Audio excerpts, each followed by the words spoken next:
علی بھائی اگلا سوال قربانی کے کانٹیکسٹ میں ہے. جی جی. آپ کے نزدیک اگر بھینس گائے کے حکم میں شامل ہے جی جی. تو ہرن بکری اور بھیڑ کے حکم میں کیوں داخل نہیں ہے؟ دیکھیں جی، میں نے پچھلی دفعہ بھی بتایا تھا، اس پہ میرا کلپ بھی یوٹیوب پہ اپلوڈڈ ہے بھینس کی قربانی کے مسئلے پہ. ہرن اور بھینس کا معاملہ بالکل الگ ہے. بھینس بہیمت الانعام ہے اس حوالے سے کہ یہ پالتو جانور ہے. ہرن کیا پالتو جانور ہے بکری کی طرح؟ ٹھیک ہے اس کے کھر کٹے ہوئے ہوتے ہیں، وہ بھی مویشیوں میں آتا ہے، لیکن ہرن پالی تو نہیں جاتی سر. وہ تو اتنی تیز بھاگتی ہے کہ ایک بار شیر کو نہیں پکڑائی دیتی. آپ ہرن کو پال سکتا ہے؟ ٹھیک ہے نا. بھینس گائے کے حکم میں اس لیے داخل ہے کہ بھینس بھی مویشی ہے، وہ جو پالتو ہے. اور یہ میری اپنے نہیں ہے، یہ سلف کا اس کے اوپر اجماع ہے. کتاب الاجماع امام ابن المنذر کی کتاب ہے، پہلے 300 سال میں لکھی گئی ہے، جس میں جو مسلمانوں میں اجماعی مسائل ہیں نا وہ لکھے گئے ہیں. اس میں یہ لکھا ہوا ہے، میرا اس کے اوپر اللہ سے کلپ بھی ہے، بھینس، گھوڑا، انڈا، مرغی کے اوپر. اس میں میں نے ویڈیو کے اندر وہ جے پی جی بھی دکھایا تھا کہ گائے والا جو حکم ہے نا، بھینس گائے کے حکم میں داخل ہے. ایون زکوٰۃ جو لی جاتی ہے، کلیکٹ کی جاتی ہے کہ اتنی آپ کے پاس گائے ہوں تو اتنی زکوٰۃ ہے، بھینسوں کا بھی وہی کیٹیگری ہے. یہ چونکہ یہ اس علاقے کا جانور ہے. بھینس تو جناب عرب ملکوں میں رہ بھی نہیں سکتی جتنی وہاں پہ گرمی ہوتی ہے، کیونکہ اس کو تو آپ کو پانی مارنا پڑتا ہے. ایون آپ دیکھیں یہ بھینسیں جو آپ ذبح کر رہے ہوتے ہیں نا، اس دوران مکمل ایک بندہ پائپ لے کے اس کے اوپر کھڑا ہوتا ہے اس کو ٹھنڈا کرنے کے لیے. پھر وہ بیچاری، چونکہ یہ پانی کی بڑی دل داتا ہے نا، بھینس کو گرانے کا، یا بھینس بھی نہیں، بھینس ہی ہوتا ہے زیادہ تر. کٹیاں تو بہت تھوڑے لوگ، جو دودھ دینے والی بھینسیں تو کوئی نہیں کرتا، تو اس کے اوپر مسلسل پانی ڈالتے رہتے ہیں نا، وہ اسی میں خوش ہوتی رہتی ہے، اور نیچے جناب کسائی اس کو ڈال کے کھینچ کے گرا لیتے ہیں. ٹھیک ہے، کیونکہ یہ پانی کے بغیر نہیں رہ سکتی. گائے ذرا سخت جان جانور ہے ایز کمپیئر ٹو بھینس کے. بھینس بہت نرم مزاج ہے، اس کے تو بڑے آپ کو نخرے اٹھانے پڑتے ہیں. تھوڑا سا مسئلہ مس ہینڈل ہو جائے بیمار ہو جاتی ہے. لیکن یہ لازم بات ہے کہ دودھ اس کا گاڑھا ہوتا ہے، ہم تو زیادہ پسند کرتے ہیں. ویسے میڈیکلی گائے کا دودھ بہتر ہے، لیکن یعنی یہ میں علمی بات کر رہا ہوں. جذباتی جو ڈاکٹرین ہے نا کھانے پینے میں آپ جذباتیت کر سکتے ہیں.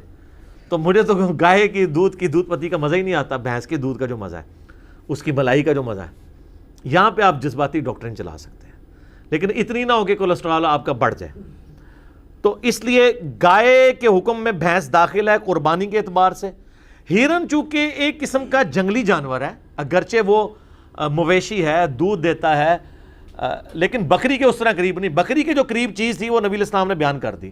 آپ کو مزے کی بات بتاؤں، سورۃ الانعام میں اللہ تعالیٰ نے 4 اقسام بتائی ہیں بہیمت الانعام کی: بکری، بھیڑ، گائے اور اونٹ. لیکن اس میں مینڈے کا ذکر نہیں کیا. بخاری مسلم اٹھا کے دیکھیں، نبی علیہ السلام تو چتکبرے مینڈے قربان کرتے تھے. تو مینڈا جو ہے وہ نہ بھیڑ ہے نہ بکری ہے، لیکن نبی علیہ السلام نے اسے اعزازی طور پر بہیمت الانعام کی شکل میں داخل کر دیا ہے بکری اور بھیڑ کے حکم میں. قرآن میں تو مینڈے کا بھی ذکر نہیں ہے سر.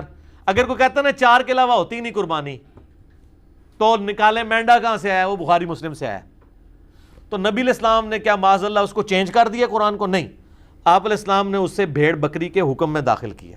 اسی طریقے سے آپ علیہ السلام کے بعد جب مسائل کو سامنے آئے، جب یہ بھینس والا جاموس اسے کہتے ہیں عربی میں، وہ البقرہ گائے کہلاتی ہے، تو جو ایکسپرٹ ہیں لغت کے، فقہ کے امام ہیں، جن کی یہ فیلڈ ہے، کسی ایک نے بھی اختلاف نہیں کیا.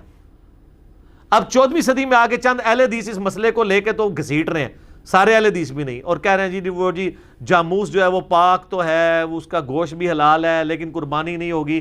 بہیمت الانعام تو ان کے لیے علمی پکی ہے کہ پھر آپ مینڈے کو بھی پھر کس طریقے سے داخل کریں گے اس میں. تو اس معاملے میں جذبات آپ کا نہیں دل کرتا آپ نہ کریں. ہم نے تو ہمیشہ یہی کہا ہے کہ آپ اگر بہتر سمجھتے ہیں، یہ نہیں ہے کہ میں نے کوئی بھینسوں کے فارم بنائے ہوئے یا میں بھینس قربان کرتا ہوں. مجھے تو بھینس کا گوشت بھی اچھا نہیں لگتا، مجھے پسند نہیں ہے. اونٹ کا گوشت پسند نہیں ہے. ہمیں تو بکرے اور گائے کا گوشت ہی زیادہ پسند ہے. یہی ہمارے ساتھ، یعنی بچپن سے ہم نے چونکہ یہ کھایا تو اس کے ساتھ ہم فیملیئر ہیں. جیسا کہ بخاری مسلم میں آتے ہیں، حضرت خالد بن ولید کہتے ہیں کہ گو کا گوشت نبی علیہ السلام کے سامنے دسترخوان پہ رکھا گیا اور میں مزے لے کے کھا رہا ہوں اور حضور مجھے یوں دیکھتے جا رہے ہیں. میں نے کہا یا رسول اللہ آپ بھی، آپ فرمائے میرے علاقے کی غذا نہیں ہے. تو یہ مطلب آپ علیہ السلام کو پسند نہیں تھی. حلال و حرام کا مسئلہ نہیں، پسند ناپسند ہو سکتی ہے. اللہ تعالیٰ نے اتنی ساری چیزیں بنائی اس لیے کسی کو کوئی چیز پسند ہوگی، کسی کو کوئی چیز پسند ہوگی. تو ہرن کی کمپیریزن کروانا اس اعتبار سے کہ جس طرح بھینس کو داخل کر لیا، یہ بیسیکلی وہ ہمیں پھکی دے رہے ہوتے ہیں کہ اگر تم نے بھینس کی یا بھینسے کی یا کٹے یا کٹی کی قربانی کو جائز سمجھ لیا تو کل کو تمہیں ہرن بھی ماننا پڑے گا. ہرن کا کوئی لینا دینا ہی نہیں. ہرن کون پالتا ہے؟ وہ تو ٹوٹلی ایک جنگلی جانور ہے، اس کا کوئی اس سے لینا دینا نہیں ہے. ٹھیک ہے جی. اچھا، ایک اور مولانا سے سامنے آئے، انہوں نے کہا جی دیکھیں جی یہ سائنس کی بڑی بات کرتے ہیں تو، اور یہ کہتا ہے گائے جو ہے وہ بھینس گائے کے حکم میں داخل ہے، تو میں اس کو یعنی میڈیکلی پروف کرتا ہوں کہ ان کا آپس میں کراس نہیں کروایا جا سکتا. اچھا، اور پھر ساتھ مثال دیتے ہوئے وہ کہتے ہیں جناب دیکھیں آپ، گھوڑے اور گدھے کا کراس ہو سکتا ہے، خچر بنتا ہے نا اس سے، تو اس کی فیملی تو آپ ایک کہہ سکتے ہیں. تو چلیں اگر یہ بات مان لیں تو گدھا تو حرام ہے، گھوڑا حلال ہے. اگر ان کی فیملی ایک ہے تو خچر اور گدھا کیوں نہیں حلال؟ اس لیے کہ شریعت سے ہمیں پتہ چلا کہ گھوڑا حلال ہے، اور گدھے کے بارے میں بخاری مسلم میں آتا ہے کہ نبی الاسلام نے غزوہ خیبر کے موقع پر اس کا گوشت حرام فرما دیا تھا. اس طرح کی مثالیں نہ دیں. اس وقت لغت کی اور فقہ کی بات ہو رہی ہے کہ جو اہل علم ہے، اور جب اجماع ہے نا جی، اجماع کا منکر تو جو ہے نا وہ اب آپ خود ہی فیصلہ کر لیں. وہ کہتے ہیں جی اس پہ تو اجماع ہے کہ بھینس گائے کے حکم میں داخل ہے. وہ کہتے ہیں لیکن ہم اس اجماع کو صرف زکوٰۃ کی حد تک مانتے ہیں، اس کے دودھ کے حلال ہونے کے لیے مانتے ہیں، اس کو ذبح کر کے گوشت کے لیے مانتے ہیں، قربانی کے لیے نہیں مانتے. حالانکہ سلف میں ہمیشہ اتفاق رہا ہے اس کی قربانی کے بارے میں بھی. جب انہوں نے حکم میں داخل کر دیا تو اس میں نے بتایا یہ ہمارے علاقے کا جانور ہے. بھینس عرب میں نہیں پائی جاتی تھی، تو عرب والوں کو اگر بھینس کا ذکر بھی کیا جاتا تو ان بیچاروں کو کیا پتا ہونا تھا. اب کئی جانور ہیں جن کا ذکر قرآن میں نہیں موجود ہے. آپ سے اگر پوچھا جاتا تو اس کا ذکر ہونا چاہیے. مثلا شیر کا ذکر نہیں ہے قرآن میں، ہاتھی کا ہے، بکری کا ہے، اونٹ کا ہے، خنزیر کا ہے. شیر کا ذکر نہیں ہے جو جانوروں کا بادشاہ ہے. کروکوڈائل کا نہیں ہے، زرافے کا نہیں ہے. ٹھیک ہے، تو زرافہ کیا ہے ویسے؟ زرافہ بھی سبزی خور ہے، حلال ہے. لیکن اگر کوئی کہ یار اگر اونٹ اور زرافہ ملتے جلتے ہیں تو ان اونٹ کی کیٹیگری میں نہ، زرافہ پالتو نہیں ہے، وہ جنگلی جانور ہے. تو بہیمۃ الانام کا مطلب پتہ کیا ہے؟ بے زبان پالے ہوئے مویشی جس سے آپ کی گزر بسر ہوتی ہے. یہ ایگزیکٹ جو بہیمۃ الانام ٹرم ہے نا وہ اس سے ریلیٹڈ ہے. اس کیٹیگری میں نہ ہرن آتی ہے نہ زرافہ آتا ہے، بھینس آتی ہے. ویسے بھینسے بھی جنگل میں ہوتے ہیں، وہ سر گائے بھی ہوتی ہیں. ہم نے تو ہمیشہ یہ دیکھا نا یہ پالتو ہیں، جنگل میں بھی ہوتی ہیں.